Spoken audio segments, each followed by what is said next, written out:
Her Lordship, Chief Justice Kudirat Kekere-Ekun, took the oath of office as Nigeria's Chief Justice in August 2024 amid high expectations. She inherited a judiciary battered by corruption scandals, political interference, and collapsing public trust. Reform advocates, civil society groups, and senior lawyers laid out a clear agenda: stop the abuse of ex parte orders, enforce discipline within the bench, digitize courtrooms, build the judiciary's credibility and public trust. 1 year later, a new review by TAP Initiative suggests that the judiciary's top officer has been more eloquent than effective. TAP Initiative's assessment concludes that progress has been underwhelming. Her leadership appears risk-averse, relying on speeches and moral persuasion rather than structural reforms. For a judiciary in crisis, this is insufficient.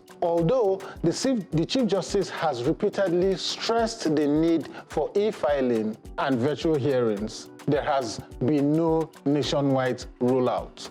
Courts remain bogged down in manual processes, even as the case backlog grows. The CJN herself acknowledged more than 243,000 pending cases in higher courts, while the Supreme Court introduced new rules to accelerate proceedings. No concrete strategy has been outlined to clear the logjam. The review acknowledges that under her leadership, the National Judicial Council sanctioned several judges in the past year, including compulsory retirements in Imo State due to falsified ages and suspensions in Abuja and Uyo for questionable rulings. Yet, these measures fall short of being effective deterrents. Many of the offenses are criminal in nature. Should the punishment for age falsification be just retirement, or should it extend to denial of benefits and recommendation for criminal prosecution? The review asked. Public confidence in the judiciary remains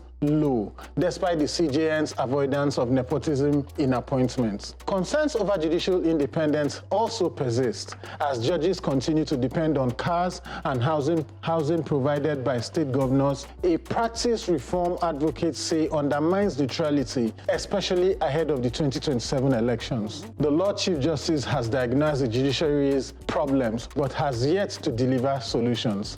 The coming year will be decisive. Either she moves from rhetoric to reforms or risk being remembered as a cautious caretaker presiding over inertia. I was just writing out what stood out for me in this advocacy.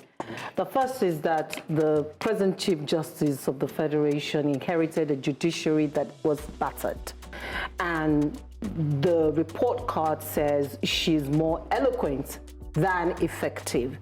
But then again, what was mind-boggling to me here was to hear that we have 243,000 pending cases in higher courts. How, what kind of judiciary system is this, where you take your cases to court and it's pending for forever? How do you then get justice? How? You know, then the Supreme Court introduced this and that and that and that. But then again, you talked about a judiciary where governors dictate the pace. A bought judiciary where governors just have to pay something and then they turn the hand of justice to wherever they want it to be. We cannot continue like this. And yes, you are right to say at the end of our term and years of service as the Chief Justice of the Federation, what will we remember her for? Because in public offices, when you are asked to come and serve, there has to be something we would remember you with. And she has to, you know, be courageous to do the rightful thing, the needful, so that we remember her. For one thing, if she clears these cases, these pending cases, 240 something, 43 you said. 43,000. We would remember her maybe for that alone. I rest my case, Your Lordship. I think my problem with this whole thing is the state part. Because I feel like Nigeria will always Nigeria. But then when you have the judiciary tangled with the executive, I mean, Dr. Obi Ezekwesili was spot on at the bar. Is that not the one she said, if you like, don't invite me again? Yes, If you invite me, I won't She said come. she won't come. She said so. I have to go and watch it. And so it's not, we cannot expect reform, right? When you are tangled with, when the judiciary is tangled with the state's governors and is the governor, so that means, it essentially means that we can't exactly get justice. So that is one. The other is we are trying to, there's a lot of, I saw in your advocacy, thank you for sharing that, the need to, there's a lot of manual processes.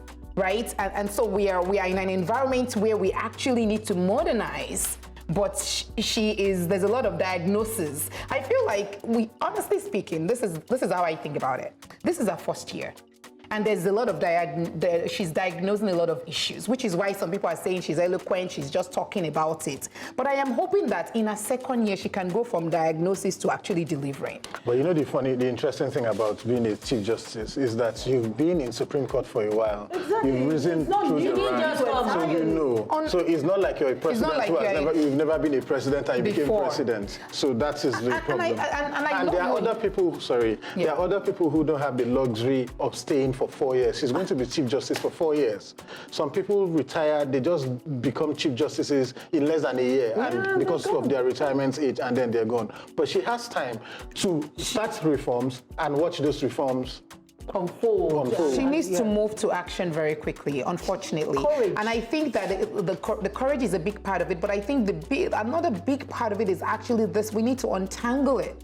It cannot be that an office depends on the executive branch. All right, so for me, Lordship. Our lordship, I think she's saying the right things. I think sometimes also you have to start by positioning and stating exactly where you are. I know that a lot of us want action faster, but also it's important to also hear from her and see exactly what she's saying. And I think she's saying the right thing. So going by what she's saying, she's clearly in the right direction. But the broader issue, it's about the independence of the judiciary.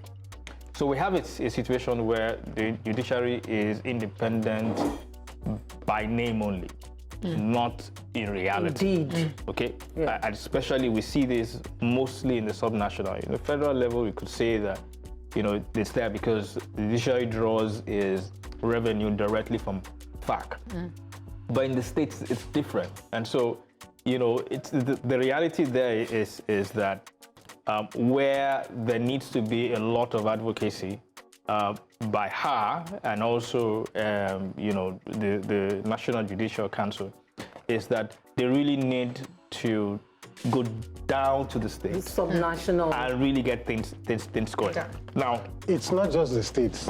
yeah. UK is busy building houses for Yeah, I know. them at the federal level. I know. I mean, the issues are complex. It's a captured judiciary. That's what It's a it's capture, and that's where I want to go. I mean, my last bit of my last bit of comment here is the MBA, Right. because you see, lawyers don't fall from heaven. I mean, judges don't fall from heaven. They come from lawyers. They come from the MBA.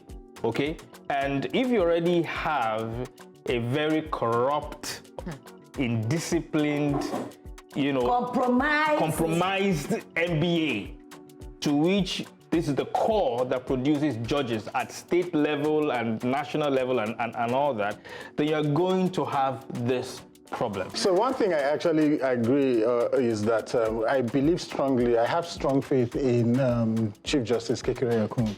And, I believe that she will do something, but we need to continue to watch her and push her to do the right thing and to meet the expectations of Nigerians. Let's hear from you. I don't have what to say. For those who don't know what expert say is like, is judgment done in respect of one side only. So stop it. Your lordship, sir, please, I don't want you to be a cautious undertaker of inertia. I want you to move, with focus, set your eye like a flint and do what needs to be done, because no time again. The common man don't have hope in the judiciary. In fact, it has been totally eroded. People should come out of the bed of the politicians and protect us. People are in bed together. They're sleeping with the enemy. It's not good. That's all.